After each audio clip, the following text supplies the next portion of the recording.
Bismillahirrahmanirrahim. Hadza syair ini, syair yang di atas, min bahril basiti, termasuk golongan bahar basit.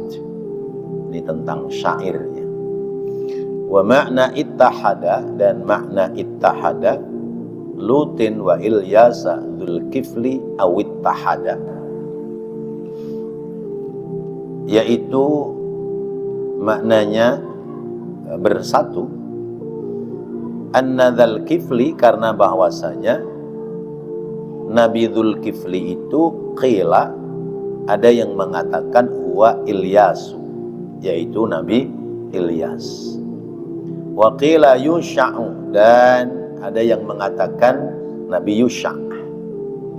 Wa qila Zakaria, dan ada pula yang mengatakan Nabi Zakaria. Maka di syair ini hitungannya 26, tapi ya ternyata 25 karena ada satu nama yang identik dengan nama Nabi yang lain. Wa qila Hizqil, wa qila Hizqil, dan ada yang mengatakan ya ittahada itu maksudnya adalah Nabi Hizqil. Hizqil ibn al-Ajuz, ya. Nabi Hizqil bin Ajuz. Lianna ummahu, karena bahwasanya ibunya Hizqil kanat adalah ajuzan, perempuan yang lemah, perempuan yang sudah tua. Fasa'alat, lalu dia bermohon Allah, kepada Allah, al-walada, supaya mendapatkan anak, ba'da kibariha, sesudah di usia tuanya. Fawahaba, maka Allah memberi laha kepada Ummul Hizqil, ibunya Hizqil, ya, memberikan karunia anak laki-laki, lalu diangkat menjadi nabi, namanya Hizqil. Intaha, selesai. Qaulus Suhaimiyu, pendapat Imam Suhaimi, waqala, dan berkata sahibu Bad'il Khulqi, pemilik kitab namanya Bad'ul Khuluqi, ya. Qala, berkata Wahbu Bishr bin Ayyub, berkata Imam Wahab Bishr bin Ayyub. Ada yang membahasakannya Wahab Bashir bin Ayyub, ya, maka ada orang zaman sekarang namanya Bashir, mungkin dari kata ini. Yusamma, dinamai Dzulkifli, ya, dinamakan Dzulkifli, karena adalah Nabi itu muqiman, bermukim, bertempat tinggal, bisyami, yaitu di negeri Syam, muddata umurihi, sepanjang umur hidupnya, hatta mata, sehingga beliau meninggal dunia. Wa kana, dan adalah umurnya Nabi Dzulkifli khamsan wa sab'ina sanatan, khamsan 5, sab'ina 70, umurnya 75 tahun. Wa kana, dan adalah Nabi Dzulkifli itu hidup qabla Syu'aibin, sebelum Nabi Syu'aib. Intaha, selesai keterangannya. Jadi bapak-bapak, hadirin dan saudara-saudara, kita wajib mengimani atas 25 Rasul, ya. Kalau Nabi kan banyak, ya. Nabi itu ada yang menjelaskan, ya, yang lalu berapa itu? 313, ya. 313. Bahkan ada yang memahami ribuan, sampai-sampai, ya, Siddhartha Gautama itu diyakini sebagian orang termasuk seorang nabi, karena menyebarkan kebenaran agama, ya. Agamanya namanya Buddha, ya. Sebab nabi-nabi ini pongkolnya adalah Nabi Ibrahim. Nabi Ibrahim alaihi salam disebutnya Abul Anbiya, bapaknya para nabi. Kepada Nabi Allah Yakub, Nabi Ishak melahirkan Nabi Yakub. Nabi Yakub menjadi cikal bakal dari kaum Bani Israel. Kaum Bani Israel itu jumlahnya 12 suku bangsa. Maka mereka memahami kakek neneknya adalah Abraham dan Sarah. Abraham, Sarah. Maksudnya adalah Nabi Ibrahim dan Sarah. Kemudian sampai ke negeri timur, ada agama Hindu di India. Mereka meyakini bahwa tertua dari mereka itu yang disucikan oleh mereka namanya Brahmana. Brahmana dari Nabi Ibrahim. Kemudian istrinya Brahmana adalah Saraswati. Saraswati berarti Sarah. Apakah ini kebetulan atau memang dulu-dulunya menyambung sampai kepada Nabi Ibrahim? Sebab belakangan ini diberitakan ramai ada di aliran sungai apa yang terkenal di India itu, Sungai Gangga itu, di tanggulnya ternyata ada makam seorang nabi yang sengaja diuruk, dan belakangan ketahuan itu makam seorang nabi. Saya lupa nabi siapa. Nah, kepada Nabi Allah Isa alaihi salam diberikan syariat ajaran agama Nasrani, juga muaranya kepada Nabi Ibrahim, Sarah. Kemudian sampai kepada Nabi kita Muhammad sallallahu alaihi wasallam, Allah menyebutkan bahwa summa auhayna ilaika anittabi' millata Ibrahim hanifa. Kemudian aku wahyukan kepadamu wahai Nabi Muhammad, hendaknya kamu mengikuti millah. Millah itu tuntunan ajaran Nabi Ibrahim yang lurus. Maka kita mengenal Nabi Ibrahim, Siti Sarrah dan Siti Hajar. Kalau memang itu benar, sementara Nabi Allah Ibrahim itu mengajarkannya mentauhidkan Allah, kemudian anak keturunan Nabi Allah Ibrahim juga mereka mengajarkan menyembah hanya kepada Allah. Seperti misalnya ketika Nabi Allah Yakub sudah di usia tua, lalu dia kemudian mengumpulkan anak cucunya, lalu mengatakan, wahai anak cucuku, ma ta'buduna min ba'di, siapa yang akan kalian sembah sesudah kematianku nanti? Qalu na'budu ilahaka wa ilaha abaika Ibrahima wa Ismaila wa Ishaqa ilahan wahidan. Mereka menjawab, aku akan menyembah Tuhanmu, Tuhan bapakmu, Tuhan kakekmu Nabi Ibrahim, Tuhan bapakmu Nabi Ishaq, dan juga Tuhan nabi-nabi yang lain, ilahan wahidan, yaitu Tuhan yang satu adalah Allah Subhanahu wa ta'ala. Maka kalau kemudian kesininya ada yang menyembah Allah dan juga menyembah kepada selain Allah, maka berarti ada penyelewengan dalam keyakinan beragama.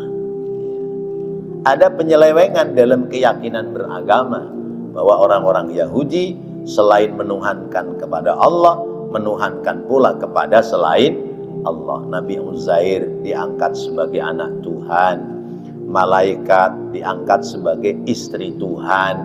Nah, ini berarti ada penyelewengan. Ya, boleh jadi dengan agama-agama yang lain memiliki keyakinan yang bergeser dari keyakinan Nabi Allah Ibrahim, berarti ada penyelewengan dalam keyakinan beragama.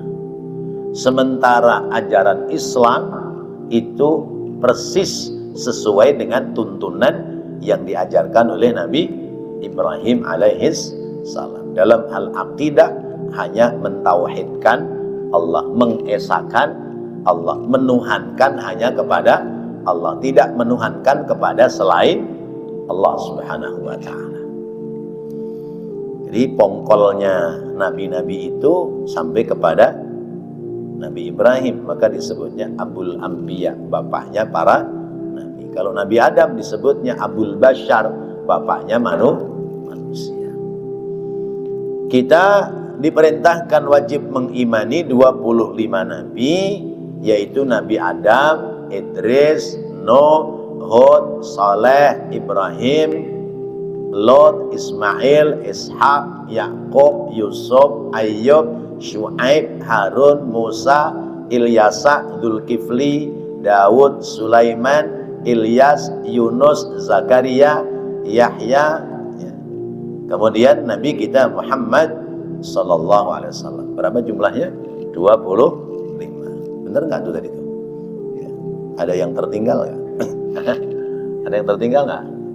Adam, Idris, Nuh, Hud, Saleh, Ibrahim, Lot, Ismail, Ishak, Yakub, Yusuf, Ayyub, Syuaib, Harun, Musa, Ilyasa, Dzulkifli, Daud, Sulaiman, Ilyas, Yunus, Zakaria, Yahya, Isa, Muhammad sallallahu alaihi wasallam.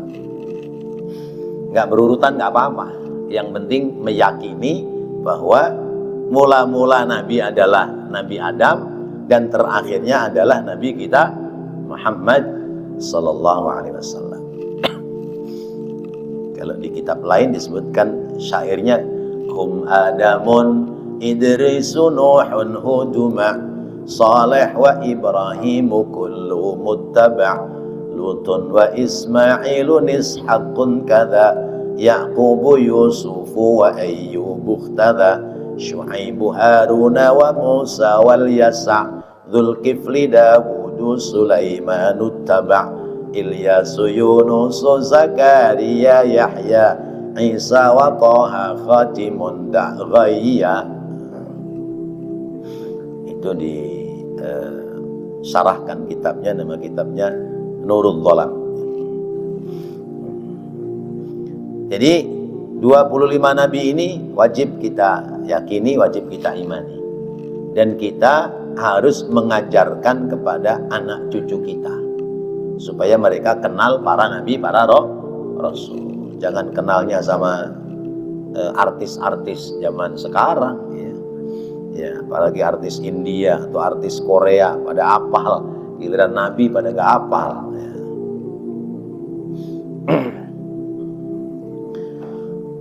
Lalu dari 25 nabi ini ada 5 orang nabi yang disebutnya ulul azmi. Mana tadi terusannya? Sesudah intaha tadi. Wa ulul azmi, dan rasul yang masuk dalam kategori ulul azmi minhum, di antara mereka khamsatun, ada 5 ya, ulul azmi itu orang yang mempunyai ujian yang berat. Fayajibu, maka wajib ayyu'lama, untuk diketahui, tartibuhum, urut-urutannya, fil afdoliyati, dalam keutamaan, yaitu keutamaan urutan Nabi ulul azmi. Li'annahum, karena bahwasanya mereka laisu, tidak ada, fi martabatin, dalam kedudukan, wahidatin, yang sama ya, wahidatin, satu kedudukan yang sama. Jadi urut-urutannya enggak seperti tadi mula-mula Nabi Adam terakhir Nabi Muhammad, tapi urut-urutan Nabi Ulul Azmi adalah sesuai dengan kondisi ujiannya masing-masing. Wal muradu, dan makna minal azmi dari kata al azmi huna di sini as-sabru, yaitu sabar. Nabi yang memiliki kesabaran yang besar. Wa tahammulu, dan memikul al-misyaqi, beban yang berat. Awil jazmu, atau berteguh hati. Al-jazmu, mempunyai keteguhan hati. Kama fassarahu, sebagaimana telah menafsirkan pada keterangan tentang ulul azmi bihi, padanya Ibnu Abbasin, yaitu Sayyidina Abdullah Ibnu Abbas, dalam kitab tafsirnya Al-Miqbas Libni Abbas, fil ayati, dalam ayat yang menjelaskan tentang Nabi yang ulul azmi. Fa'afdaluhum, maka yang paling mulia di antara mereka Sayyiduna Muhammadin, yang pertama adalah penghulu kita Nabi Muhammad sallallahu alaihi wasallam, itu kedudukan yang tertinggi. Fa Sayyiduna Ibrahimu, maka kemudian yang kedua adalah Sayyiduna Ibrahim, Sayyiduna Ibrahimah. Yang kedua kedudukannya ada pada Nabi Ibrahim. Wa sayyiduna fa sayyiduna Musa, maka kemudian yang ketiga adalah Nabi Musa. Fa sayyiduna Isa, lalu yang keempat adalah Sayyidina Isa. Fa sayyiduna Nuhun, fa sayyiduna Nuhin, maka yang kelima adalah Nabi Nuh, salawatullahi wa salamuhu alaihim ajma'in. Salawatullahi, semoga rahmat Allah, wasalamuhu, dan keselamatan Allah, alaihim, ditetapkan atas mereka, ajma'ina, seluruhnya. Jadi ini tentang 5 nabi yang disebutnya ulul azmi. Jadi kalau lihat yang paling tua ya Nabi Nuh, sesudah Nabi Nuh Nabi Ibrahim, sesudah Nabi Ibrahim Nabi Musa, sesudah Nabi Musa Nabi Isa, sesudah Nabi Isa Nabi kita Muhammad. Tapi urut-urutannya tidak pada urut-urutan risalah, tapi urut-urutannya sesuai dengan keberatannya, ya, berat memikul bebannya sebagai seorang rasul. Maka yang pertama adalah Nabi kita Muhammad sallallahu alaihi wasallam, yang kedua Nabi Allah Ibrahim, yang ketiga Nabi Allah Musa, lalu kemudian yang keempat Nabi Isa, yang kelima Nabi Nuh. Apa beban berat Nabi kita Muhammad sallallahu alaihi wasallam? Banyak, ya. Beban yang ditanggung oleh Rasulullah itu berat, ya. Di antaranya dakwah di tengah-tengah orang-orang musyrik Mekah, ya. Sendirian, bayangkan. Beliau mula-mula memperoleh kebenaran lewat berkhalwat di Gua Hira. Begitu turun, yang pertama diberikan informasi adalah istri tercintanya Sayyidatina Khadijah. Siti Khadijah tahu bahwa inilah, ya, permulaan suami saya diangkat menjadi seorang rasul. Karena itu Sayyidina Khadijah punya dewan penasehat, ya, namanya Bukhairah, ya, pendeta Bukhairah. Lalu hanya berdua itu suami istri berdakwah, ya. Berdakwah suami istri terus, ya. Ya. Dari situ masuk Islam, ya. Dan masuk Islamnya Siti Khadijah terlebih dahulu, ya. Kemudian masuk Islam Sayyidina Ali, masuk Islam lagi Sayyidina Abu Bakar, terus nambah semakin banyak. Itu perjuangannya luar biasa. Ya. Kemudian beliau terusir dari negeri Mekah sehingga harus hijrah ke Madinah. Itu pun melewati proses, enggak langsung ke Madinah. Mula-mula ke Taif, sampai di negeri Taif dilemparin batu, balik lagi ke Mekah. Kemudian umat Islam disuruh hijrah ke daerah Afrika. Sampai di sana dikejar-kejar oleh orang-orang musyrik Mekah. Didakwa sebagai pencuri, didakwa sebagai pembunuh, supaya kemudian diusir dari negeri Afrika. Kemudian baru berangkat hijrah dari Mekah menuju Madinah. Itu awal kesuksesan. Sungguh berat perjuangan Rasulullah SAW. Di Madinah tidak serta-merta langsung sukses, berproses. Bahwa di Madinah itu ada orang Yahudi, ada orang Nasrani, ada agama-agama pagan, aliran kepercayaan. Mereka memusuhi. Orang-orang Yahudi Madinah tidak serta-merta langsung beriman kepada Rasulullah. Berproses. Akhirnya seluruhnya masuk Islam. Begitu sudah kuat, baru kemudian kembali ingin menguasai kota Mekah. Berapa lama itu? 10 tahun Nabi berjuang di Madinah. Lalu pada tahun ke-9 akhir masuk tahun ke-10 terjadilah Fathu Mekah. Umat Islam kembali menguasai kota Mekah. Sesudah itu Rasulullah dipanggil oleh Allah, wafat, meninggal dunia. Perjuangannya luar biasa. Nabi Allah Ibrahim, apa perjuangannya? Yang dirasa berat, di antaranya adalah dia berdakwah di hadapan Raja Namrus. Dia menasehati bapaknya Azar, karena bapaknya Nabi Ibrahim itu tukang bikin Tuhan. Luar biasa ya. Tuhan dibuat oleh manusia. Nabi Ibrahim ditangkap, dilempar ke dalam api, diselamatkan oleh Allah.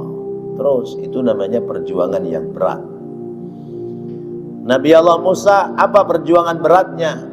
Bertemu dengan Fir'aun dari bayi. Dari bayi sudah dikirimkan oleh ibunya Yukabat, dikirimkan lewat aliran sungai Nil masuk ke dalam istana Raja Fir'aun, diambil sama Asia, dirawat. Bayangkan Nabi Musa dirawat oleh musuhnya Fir'aun. Itu kan luar biasa. Nabi Musa dikejar oleh Fir'aun, mau dibunuh dengan umatnya. Nabi Musa diberikan mukjizat. Apa mukjizatnya? Tongkat. Rasulullah mukjizat terbesarnya Al-Quran. Nabi Musa tongkat. Dengan tongkatnya Allah berikan keselamatan. Nabi Ibrahim diberikan mukjizat, yaitu tidak mempan terbakar api. Nabi Isa perjuangannya berat juga, sampai kemudian beliau mau dibunuh oleh umatnya. Apa mukjizatnya Nabi Isa? Yaitu al-mashu, mengusap. Apa yang diusap oleh Nabi Isa atas izin Allah, maka akan diselamatkan, akan dipenuhi. Kemudian yang terakhir Nabi Nuh. Nabi Nuh ujiannya diantaranya adalah anaknya, istrinya, mereka tidak beriman kepada Nabi Allah Nuh alaihissalam. Jadi semua ada ujiannya masing-masing. Kayak kita hidup zaman sekarang, semua diuji, ujiannya beda-beda satu dengan yang lain. Ada yang ujiannya ekonominya susah, dari dulu ingin punya rumahnya nggak bisa, jadi hidup dari muda sampai tua kontraktor dulu. Kontraktor itu kontrak mulu, kontrak sono pindah lagi kontrak sini. Kontraktor misalnya begitu. Ini ujian. Ada orang diuji, istri diatur susah, diajak baik susah. Ada yang diuji, ekonomi enak, istrinya baik, anak. anaknya ditata, jadi suruh jadi orang bener susah, macam-macam. Ada pula ujiannya, anak baik, istri baik, rumah tangga ekonomi baik. Ujiannya mana? Keluarga, ya. Susah, suruh akur sama keluarga. Jadi ujian itu macam-macam. Dan ujian itu selesai dari satu ujian, nanti akan diganti dengan ujian yang lain. Jangan dikira orang itu senyum-senyum, kelihatannya indah hidupnya, dia tidak diuji oleh Allah. Semua pasti diuji oleh Allah. Maka jangan kecil hati kalau kita sedang mendapatkan ujian dari Allah Subhanahu wa Ta'ala.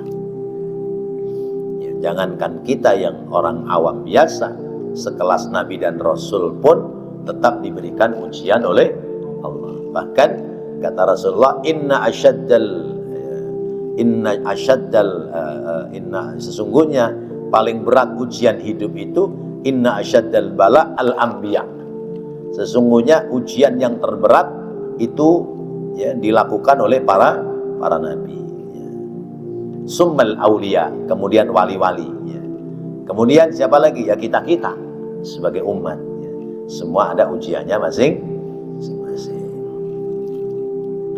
Wa yalihim, dan selanjutnya sesudah mereka ya, yang utama tadi. Jadi paling utama tadi Nabi Muhammad sallallahu alaihi wasallam ya. Yang terakhir tadi Nabi Nuh. Wa yalihim, dan yang mengiringi mereka fil afdhaliyati, di dalam keutamaan mereka, baqiyatur rusuli, yaitu sisanya para rasul. Ya, sisanya para rasul 25, tadi yang tertinggi 5. Berarti di bawahnya adalah 20 rasul. Summa baqiyatul anbiya'i, kemudian sisanya adalah para nabi. Wahum, dan mereka mutafawituna, berbeda-beda, fima bainahum, fima ya, pada apa-apa, bainahum, di antara mereka, indallahi, di sisi Allah. Lakin akan tetapi la yamtani'ul ta'yinu, lakin yamtani'ut ta'yinu alaina, tetapi dilarang ya menjelaskan alaina, kepada kita, ala tafawutihim, atas perbedaan-perbedaan mereka. Li'annahu, karena bahwasanya lam yarid, tidak terdapat ta'limun, pemberitahuan yang akurat. Jadi tentang urut-urutannya tadi, pada dasarnya kita terhadap para nabi dan para rasul, tugas kita adalah ya, la nufarriqu baina ahadim minhum. Ya. Kita tidak membedakan antara satu nabi dengan nabi yang lain, satu rasul dengan rasul yang lain. Kita nggak membedakan. Ya. Tetapi bahwa martabat mereka, kedudukan mereka, sebagaimana dijelaskan dalam kitab ini, tentu berbeda-beda. Ya, seperti kedudukan kita di dalam masyarakat. Tetapi kita tidak boleh mengecilkan satu rasul dibanding dengan rasul yang lain, karena memang punya ujian masing-masing. Summa ru'asaul malaikati, kemudian siapa lagi sesudah para nabi, para rasul? Jadi manusia yang paling utama itu tadi 5 ulul azmi. Makhluk Allah yang tertinggi derajatnya adalah ulul azmi.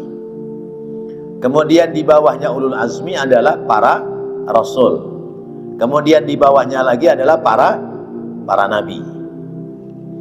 Kemudian di bawahnya lagi ru'usaul malaikati, yaitu pemimpin-pemimpinnya malaikat. Ya. Makhluk yang utama sesudah para nabi, yaitu pemimpin-pemimpinnya malaikat, ka Jibrila, seperti malaikat Jibril, wa nahwihi, dan yang lainnya. 10 malaikat itu pemimpin. Lalu siapa lagi derajat di bawah para malaikat? 10 malaikat itu al-auliya'u, yaitu wali-walinya Allah. Khususan yang terkhusus Sayyiduna Abu Bakrin Sayyiduna Abu Bakrin, yaitu Sayyidina Abu Bakar. Masya Allah. Jadi kedudukan Sayyidina Abu Bakar itu paling tinggi di antara wali-walinya Allah. Ya, Sayyidul Aulia. Ya. Karena di bawah Nabi sedikit malaikat, di bawahnya malaikat baru Sayyidina Abu Bakar. Wa baqiyatus sahabati, dan sisanya seluruh para sahabat. Ya. Itu kedudukan yang paling utama. Li hadisin, sesuai dengan keterangan hadis, innallaha ikhtara ashabi 'alal 'alamina siwan nabiyyin wal mursalin. Sesungguhnya Allah telah memilih sahabat-sahabatku menjadi makhluk yang mulia di atas alam ini, siwan nabiyina, selain daripada nabi, wal mursalina, dan para rasul. Summa awamul malaikati, kemudian malaikat awam. Ya, malaikat awam itu selain malaikat yang 10. Ya, itu derajatnya di bawah wali-walinya Allah. Lalu siapa lagi? Summa awamul basyari, kemudian orang-orang awam. Jadi derajat kita, kemuliaan kita, keutamaan kita itu paling bawah. Tapi masih bersyukur karena masih disebut sebagai makhluk-makhluk yang mulia. Maka kemuliaan itu jangan dirusak oleh akhlak kita. Idahun, penjelasan. Qala al-Fushni, berkata Imam al-Fushni, wa quddimatil malaikatu 'ala ar-rusuli fi dzikri itba'an litartibil wujudi. Berkata Imam al-Fushni, didahulukan nama malaikat atas rasul dalam penyebutannya. Jadi iman kepada Allah, iman kepada malaikat, iman kepada kitab, iman kepada rasul, ya. Baru iman kepada hari akhirat. Nah, kenapa didahulukan iman kepada para malaikat? Karena itba'an litartibil wujudi, mengikuti tertib keberadaannya. Malaikat itu ada sebelum adanya manusia, maka didahulukan tuh. Jadi bukan sebab kemuliaannya ada di malaikat, tapi karena memang diciptakannya lebih dahulu malaikat.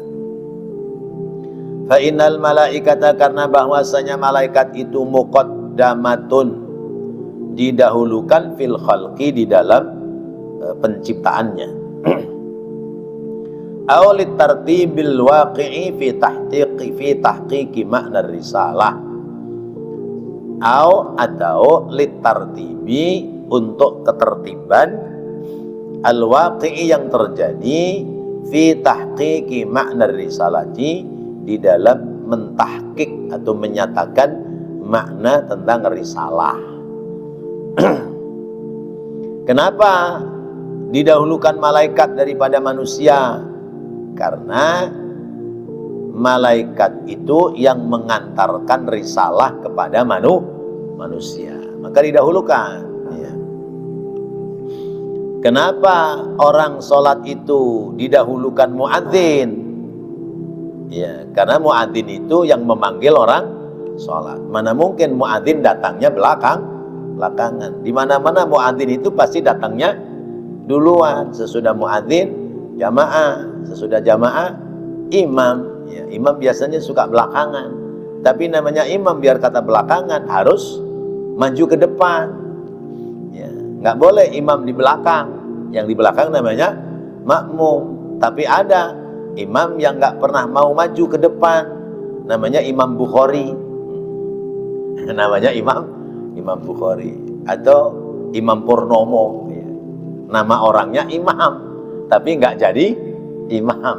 Makanya kan ada di di TikTok ya. Sampean tahu nggak? Tadi sholat yang di depan siapa? Imam. Kata yang satu, enggak, imamnya di belakang. Yang di depan tadi namanya Parjo. Yaitu Parjo itu imam. Parjo dibilang imam ya nggak mau. Oh, imamnya di belakang. Ya, yang jadi imam namanya Parjo, yang makmum namanya imam. Masya Allah, itu misalnya begitu. Jadi kenapa didahulukan malaikat? Karena malaikat itu yang menyampaikan risalah kepada Rasul.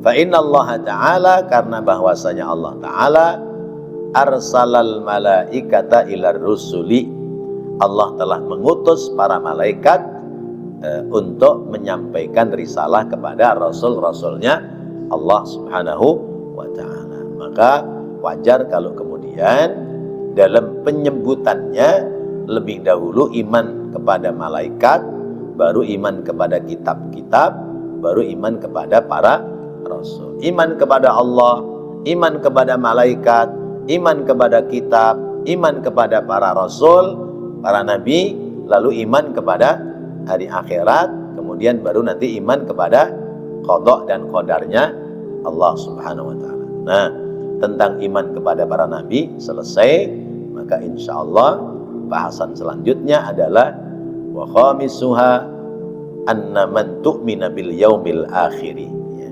Bahwasanya orang beriman itu harus meyakini adanya hari akhirat. Wallahu a'lam bishawab. Mudah-mudahan Allah jadikan ilmu yang bermanfaat untuk dapat kita amalkan dalam kehidupan kita sehari-hari.